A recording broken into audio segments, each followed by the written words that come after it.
말씀 고린도전서 7장 8절에서 16절까지 말씀입니다. 고린도전서 7장 8절에서 16절까지 우리 한 절씩 교독을 하도록 하겠습니다. 신약성경 269면 고린도전서 7장 8절에서 16절입니다. 제가 8절 읽고 여러분 다 같이 9절 읽습니다. 내가 결혼하지 아니한 자들과 과부들에게 이르노니 나와 같이 그냥 지내는 것이 좋으니라.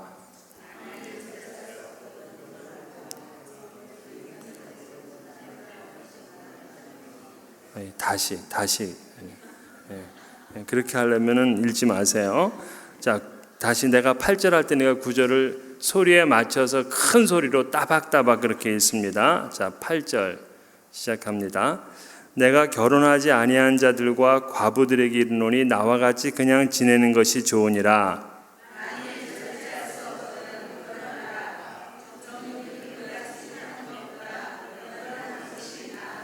결혼한 자들에게 내가 명하노니 명하는 자는 내가 아니요 주시라. 여자는 남편에게서 갈라서지 말고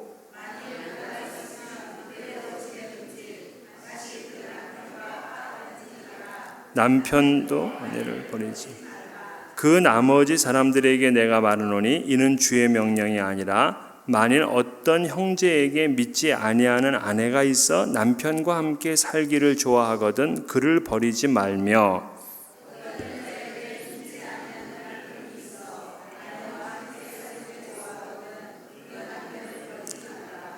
믿지 아니하는 남편이 아내로 말미암아 거룩하게 되고 믿지 아니하는 아내가 남편으로 말미암아 거룩하게 되나니 그렇지 아니하면 너희 자녀도 깨끗하지 못하니라. 그러나 이제 거룩하니라.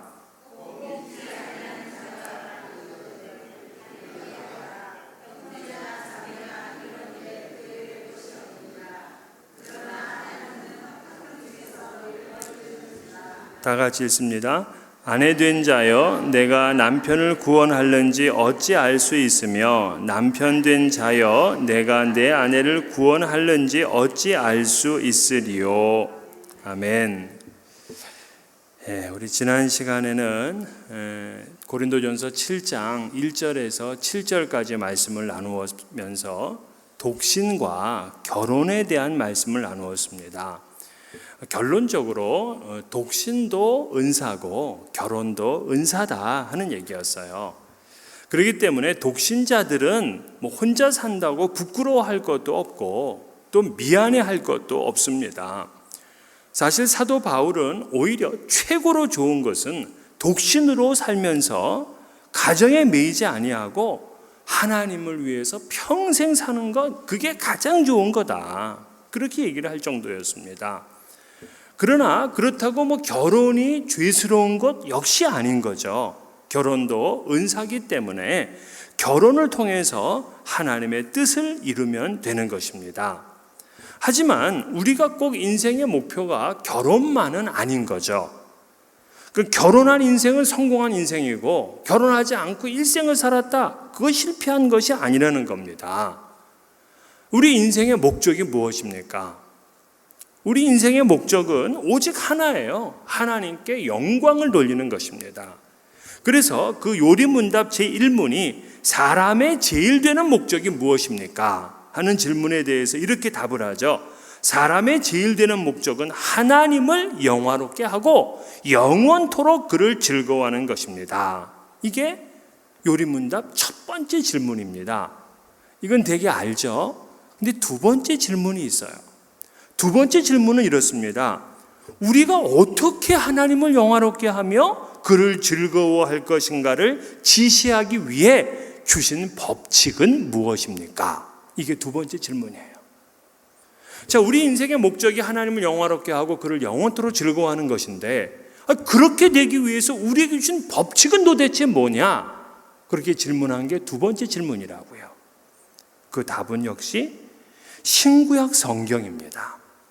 신구약 성경에 간직된 하나님의 말씀이 우리 인생의 목적을 지시해주는 유일한 법칙이 된다. 이것이 바로 두 번째 질문에 대한 답이에요. 그렇습니다.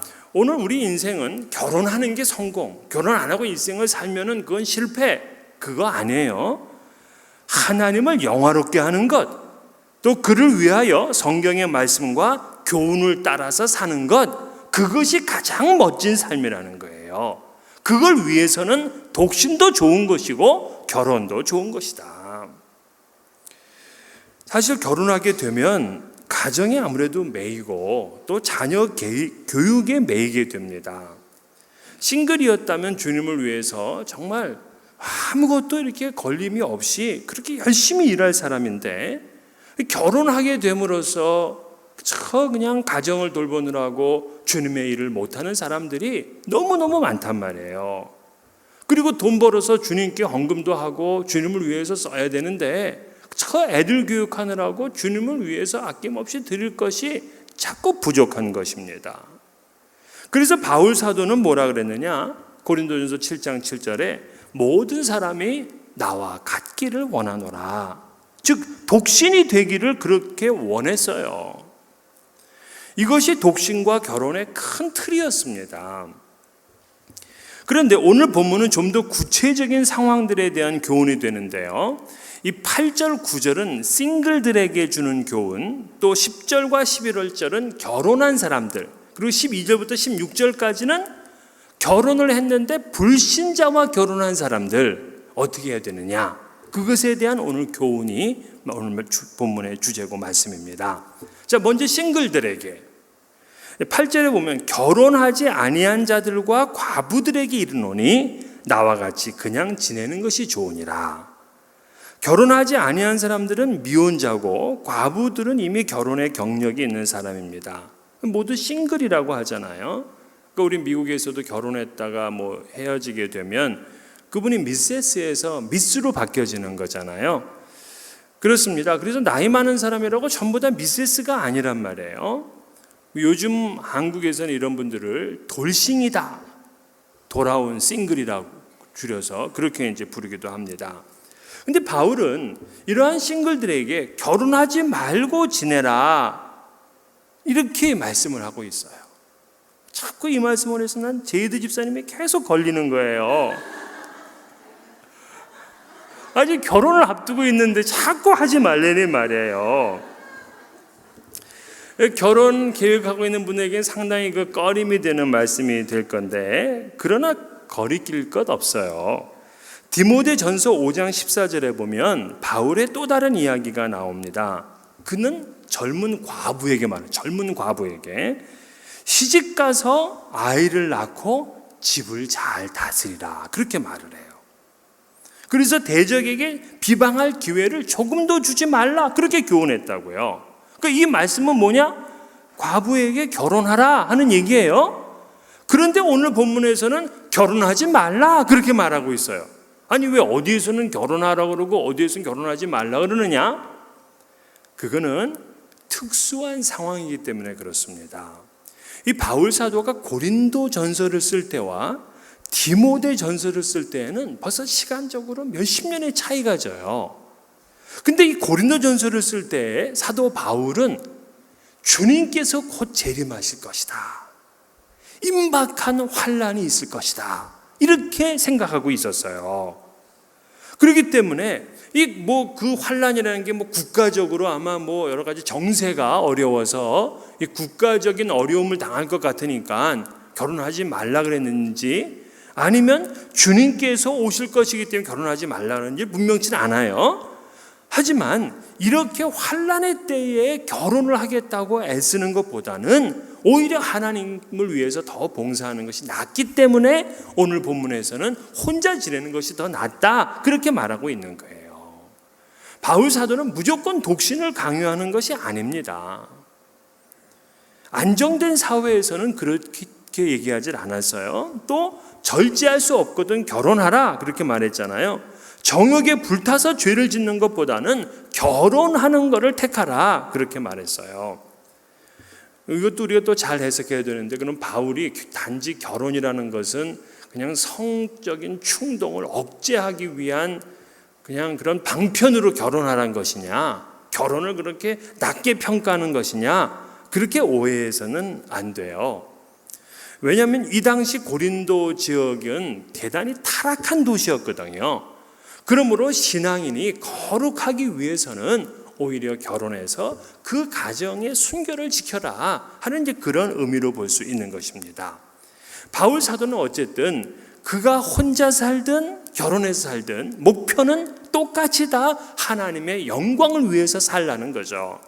그래서 고린도전서 10장 31절에 그런즉 너희가 먹든지 마시든지 무엇을 하든지 다 하나님의 영광을 위하여 하라 그랬어요. 아니 먹는 것, 마시는 것 그거 하나라도 하나님의 영광을 위해서 사는 거라면 결혼은 더더욱 그런 것입니다. 그러니까 결혼을 하려는 분들은 역시 두 사람이 만나서 목표를 하나님의 영광을 위해서 우리가 하는 것이다. 나는 결혼하지 않고 혼자 살겠다? 그게 혼자 자기 인생을 즐기고 마음껏 이런 사람 저런 사람 만나고 그리고 뭐 가정에 대한 그런 의무를 지고 싶지 않아서 그래서 독신으로 살라가 아니라 혼자 아무 것에도 얽매이지 말고 오직 하나님께 영광 돌리는 삶을 살라. 그래서 나와 같이 혼자 지내는 것이 낫다. 그렇게 말한 거예요. 자, 그러면 그 다음에 결혼한 사람들에게 주는 교훈이 10절부터 11절인데 그 핵심은 한마디로 결혼했으면 갈라서지 말라 이 얘기입니다. 여자는 남편에게서 갈라서지 말고 남편도 아내를 버리지 말라. 그러니까 결혼의 영속성에 대한 얘기죠. 그러니까 기독교는 결혼의 영속성을 믿습니다. 그래서 창세기 2장 24절에 둘이 한 몸이라 그렇게 말했고요. 예수님께서도 마태복음 19장 6절에 그런즉 이제 둘이 아니요 한 몸이니 그러므로 하나님이 짝지어 주신 것을 사람이 나누지 못할지니라 그랬어요. 그러니까 남편과 아내는 하나님이 짝지어 주신 것이기 때문에 결코 그들은 헤어질 수가 없어요. 그리스도인의 이혼은 불가한 것입니다. 하지만 예수님께서 그런 가운데서도 이혼할 수 있는 한 가지 길을 열어주셨어요. 마태복음 19장 9절에 보면 음행 때문이라면 이혼을 허락하셨단 말이에요. 왜냐하면 부부의 신뢰가 이미 깨졌기 때문에 그렇습니다. 그러나 이러한 때도 정말 돌이킬 수 없기 때문에 하는 것이지 무조건 상대방의 배우자의 부정을 발견했다고 그냥 헤어져 버리면 안 돼요. 배우자가 부정했지만 이를 잘 극복하고 서로를 신뢰하면서 잘 살아가는 그러한 가정들도 꽤 많이 있다고요. 하나님께서 우리에게 호세아서를 주셨어요. 호세아 선지자는 하나님께서 그 선지자에게 정말 놀라운 사랑을 요구하셨습니다. 그 당시에 아주 유명한 그 창녀, 그 고멜을 아내로 맞이하라는 거예요. 그래서 하나님의 명령이니까는 그 고멜을 아내로 삼았습니다. 그런데 이 아내가 그냥 집에서 자기가 개과천선한 마음으로 잘 집에 살림하고 이 남편을 그렇게 받들면 좋겠는데 그게 되나요? 그러니까 그냥 자꾸 집을 버리고 나가서 뭐 다른 남자 만나서 나이트클럽도 가고 뭐 술도 마시고 막 그러다 보니까는 뭐 잠도 자게 되고 그리고 뭐 몇 달을 지내다가 오면은 갑자기 이상하게 배가 불러서 집에도 들어오고 그러니까 호세아는 애를 낳긴 낳았는데 이게 지아인지 남아인지 몰라요. 지금이야 뭐 DNA 검사가 있으니까 다 알겠지만 그냥 모르는 겁니다. 그런데도 하나님께서는 그를 데려다가 사랑하라는 거예요.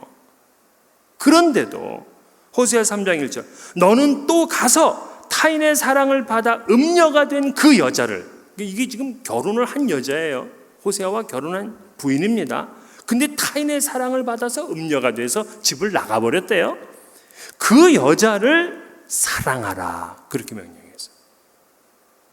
이 주님의 사랑, 부부의 사랑이죠.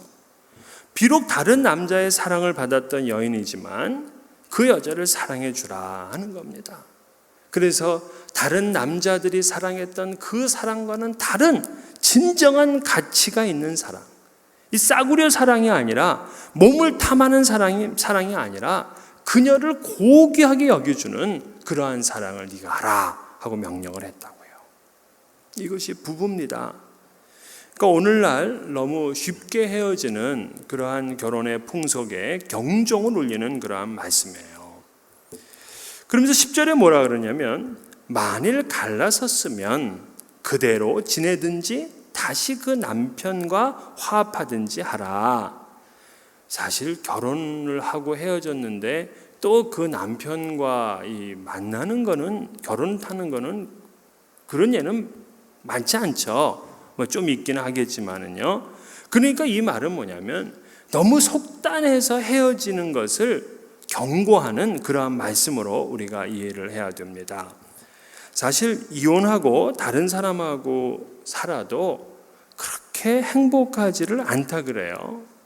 실제 통계에 보게 되면 이혼 남녀의 90%는 이혼을 후회하고 있고, 그리고 재혼을 했는데도 똑같은 문제를 경험한다 하고 그렇게 말하고 있습니다. 그 서울 가정법원 그 상담위원으로 있는 그 이남옥 소장이라는 분이 있어요. 그분이 쓴 글에 보면 이렇게 얘기를 하고 있습니다. 이혼 남녀 모두 이혼 후 독신 생활이 주는 심리적 고독감과 자녀 문제에 시달리게 된다.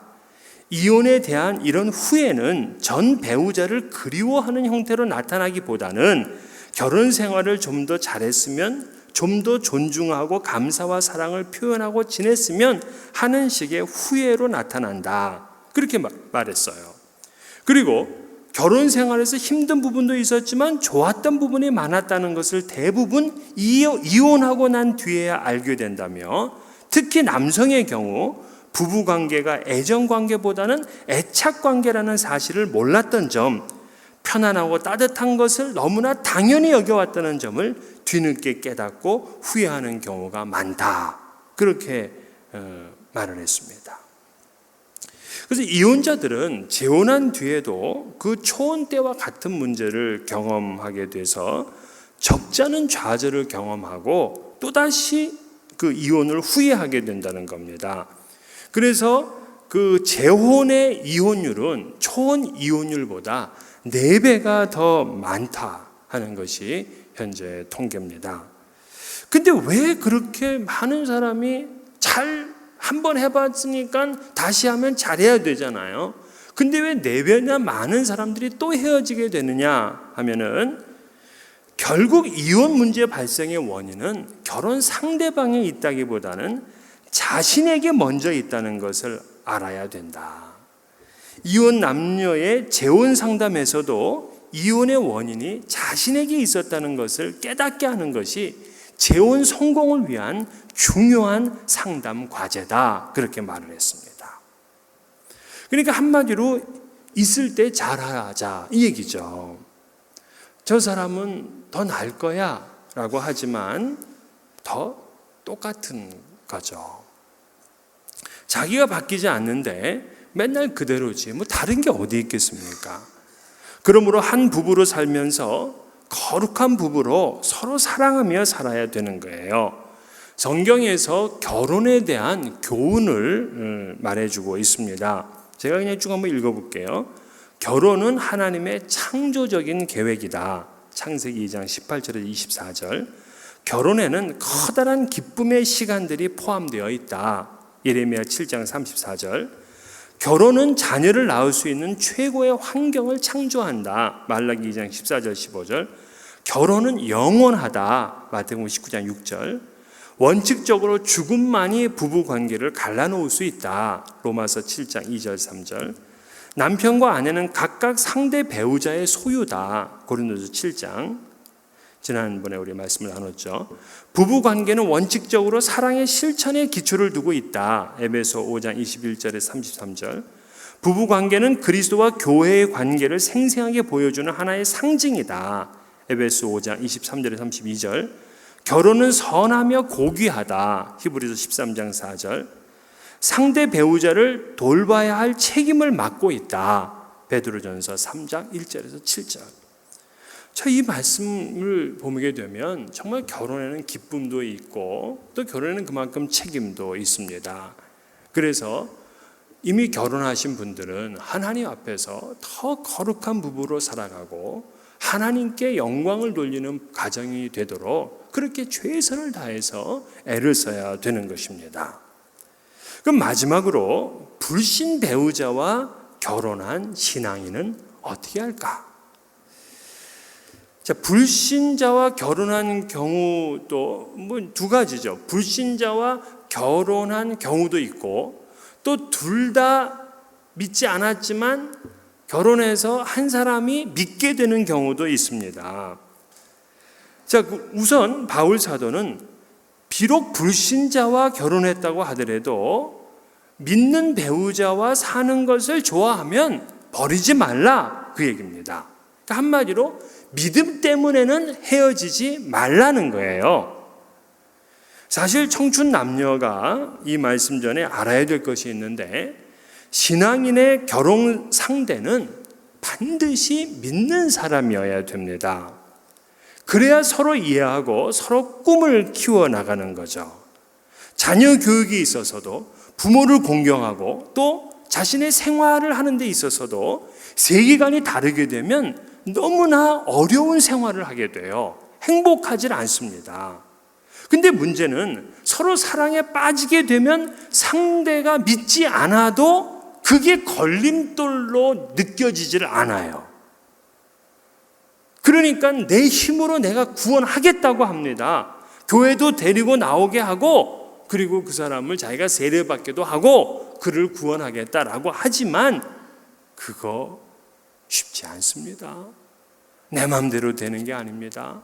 일생을 무거운 짐을 살아가는 그런 사람이 있어요. 제가 아는 자매는 온 집안이 기독교 집안입니다. 그래서 주일마다 교회에 다니는 것은 물론이고 주일날이 되면은 이 집안은 다 모여가지고 가정 예배를 매주마다 드리는 그런 경건한 가정이었어요. 믿음이 좋았습니다. 그런데 그 자매가 믿지 않는 남자와 사귀게 된 겁니다. 그런데 그 믿지 않는 집안의 남편은 철저하게 미신을 믿는 그러한 그 가정의 아들이었어요. 그러니까 얼마나 좀 꺼림칙합니까? 그런데 이 남자는 태도가 참 좋아요. 교회도 나와줘요. 그리고 집에 오게 되면 가정예배도 함께 드립니다. 그리고 나서는 결혼하면 우리 분가해서 살 거니까 교회에 그때 함께 다니면 된다. 그렇게 약속을 했습니다. 그래서 그 말을 믿고 덥석 결혼을 했지만 그러나 그게 아니었어요. 결혼했는데 시어머님, 시부모님이 함께 살자는 겁니다. 시집간 며느리가 자기 마음대로 할 수가 있나요? 그 시아버지는 사장님이시고 아들은 그 사장님 회사에서 그 일을 하고 있는데 회사 못 받잖아요. 그러니까는 그냥 그 집에서 함께 사는 겁니다. 그런데 이 시어머니가 이 며느리가 교회 나가는 것을 절대적으로 싫어해요. 그러니까 이 며느리가 교회 나가지 못하도록 부적을 늘 자기 남편의 옷 속에다가 꽂아두고 있습니다. 그러면 어느 날은 베개 속에도 있고 침대 밑에도 있고 별별 군데 다 있는 거예요. 이 며느리는 그거 부적 찾아가지고 버리기가 바빠요. 그런데 어느 날 이 자매가 잠을 자는데 뭔가 섬뜩한 느낌이 들더랍니다. 그래서 눈을 떴더니만 그 시어머니가 그 부거를 자기 침대 위에 올려놓고는 부엌칼로다가 이 며느리의 머리칼을 슥슥 갈고 있더래요. 그래서 이게 깜짝 놀랐습니다. 이 소름이 완전히 끼치는 거죠. 그래서 이게 무슨 짓입니까? 하고 그 시어머니에게 대들었죠. 그때 시어머니가 하는 말, 우리 집안에 예수 믿는 사람이 들어오면 망한다. 그래서 너에게서 예수를 떼어내려고 하는 거라고 그렇게 얘기를 했습니다. 이 정도면 같이 살아야 될까? 어떻게 해야 될까요? 이런 시어머니의 공격에 며느리가 손을 들었습니다. 자기가 교회 나가지 않겠다. 그러면 이 시어머니도 그럼 나도 더 이상 이런 짓을 하지 않겠다. 둘이 타협을 한 겁니다.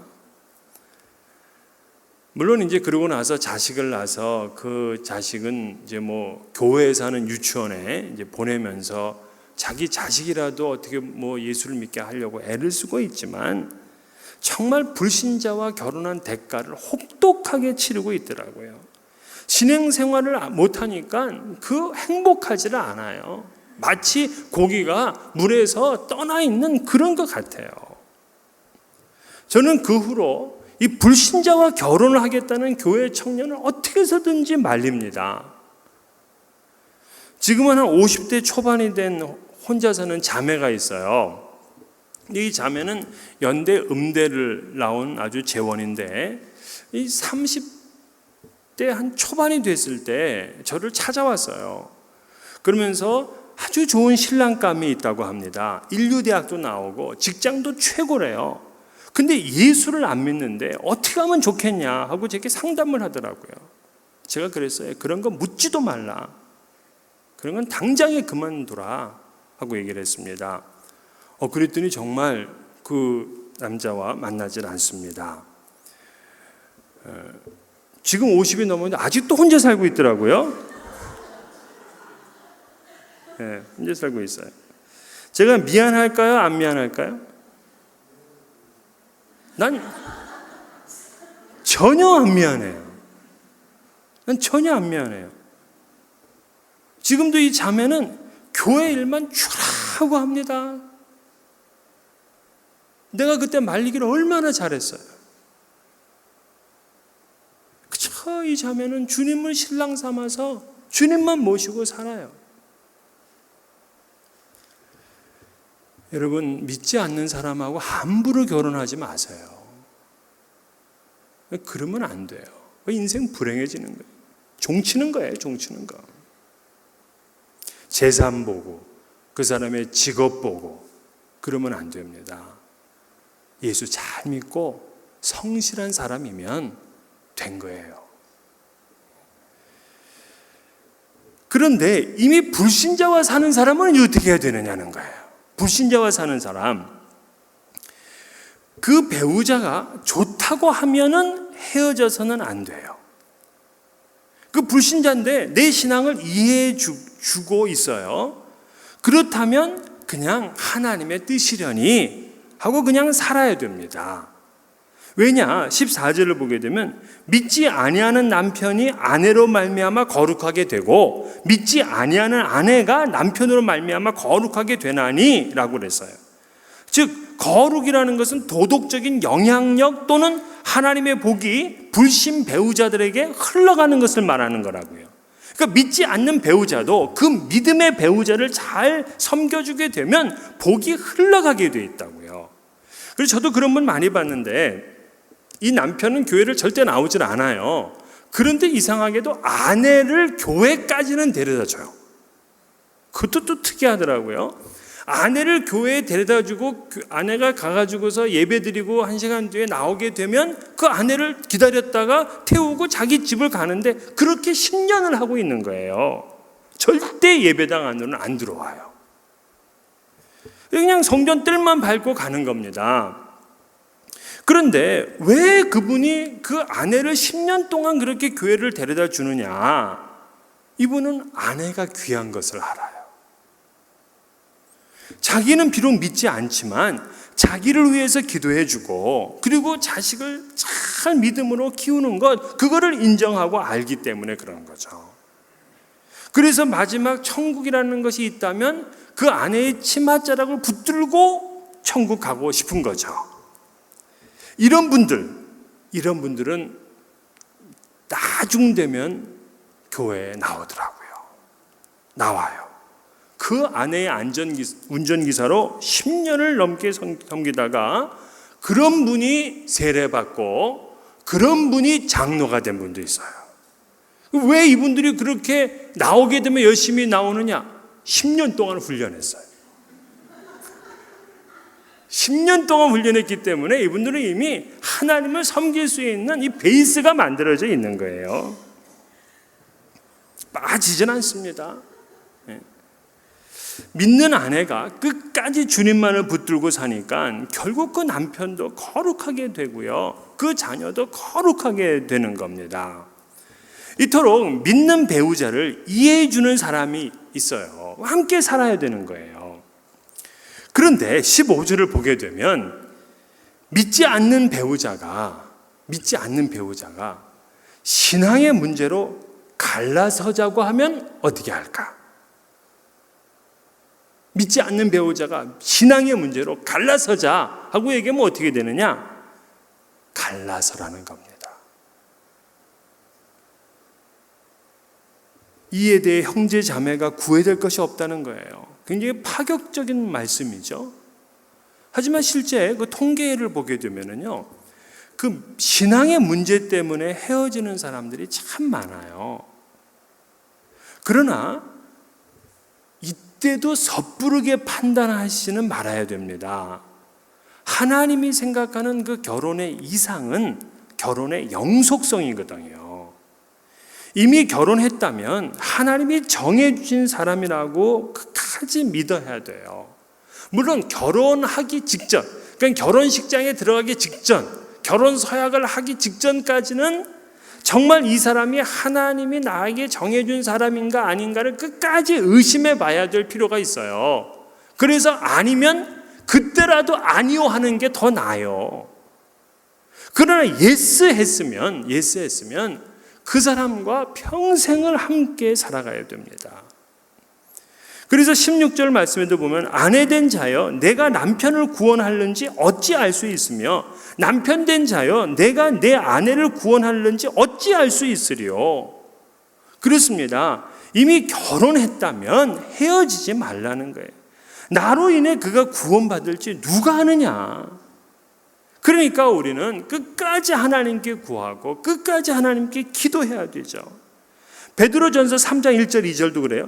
아내된 자들아 이와 같이 자기 남편에게 순복하라. 이거 믿지 않는 남편이에요. 이는 혹 도를 순종치 않는 자라도 말로 말미암지 않고 그 아내의 행위로 말미암아 구원을 얻게 하려 함이니 너희의 두려워하며 정결한 행위를 봄이라. 아내의 행위로 말미암아, 아내의 행위, 그가 끝까지 남편을 사랑하고 섬기고 예를 다하고 그렇게 해서 구원을 얻도록 하라 하는 그런 말씀이죠. 실제 이 교회에 권사님들이나 우리 여집사님들 이렇게 뵙게 되면 그 어려운 가운데서도 정말 인간 승리를 이루신 분들이 많이 있더라고요. 남편이 교회 간다고 때리고 핍박하고 심지어는 유리창 깨가지고 그 깨진 유리 때문에 혈관이 찢어지고 그렇게 심각한 모욕을 당하는데도 끝까지 참아. 끝까지. 언제까지 참느냐? 남편이 늙으니까요. 힘을 못 써. 그러니까 그때 딱 낚아채가지고 교회로 데려오더라고요. 여러분 조금만 참으세요. 조금만 참으세요. 혈기가 죽고 힘이 빠지면 그때는 여자들이 마음대로 하게 돼 있어요. 그러나 그런 분들이 이제 교회에 나오게 되면 그분들이 또 그냥 은혜로 신앙생활 하더라고요. 왜냐하면 자기가 예수를 믿어보니까 너무 좋은 거예요. 그러니까 그분들 하는 말이 뭐냐면 내가 죽일 놈이었습니다. 인제 알아. 그러면서 회개하고 돌아오고 끝까지 그 믿음으로 인내하고 승리를 이루더라고요. 그래서 오늘 이 말씀 싱글들에게, 결혼한 사람들에게, 또 불신자와 사는 또 자매 형제들에게는 오늘 하나님께서 이 귀한 말씀을 주시는 것입니다. 하나님은 거룩한 부부로, 거룩한 가정으로 우리 모두를 초청하신 것이죠. 그러한 가정을 이루시기를 주의 이름으로 축원합니다.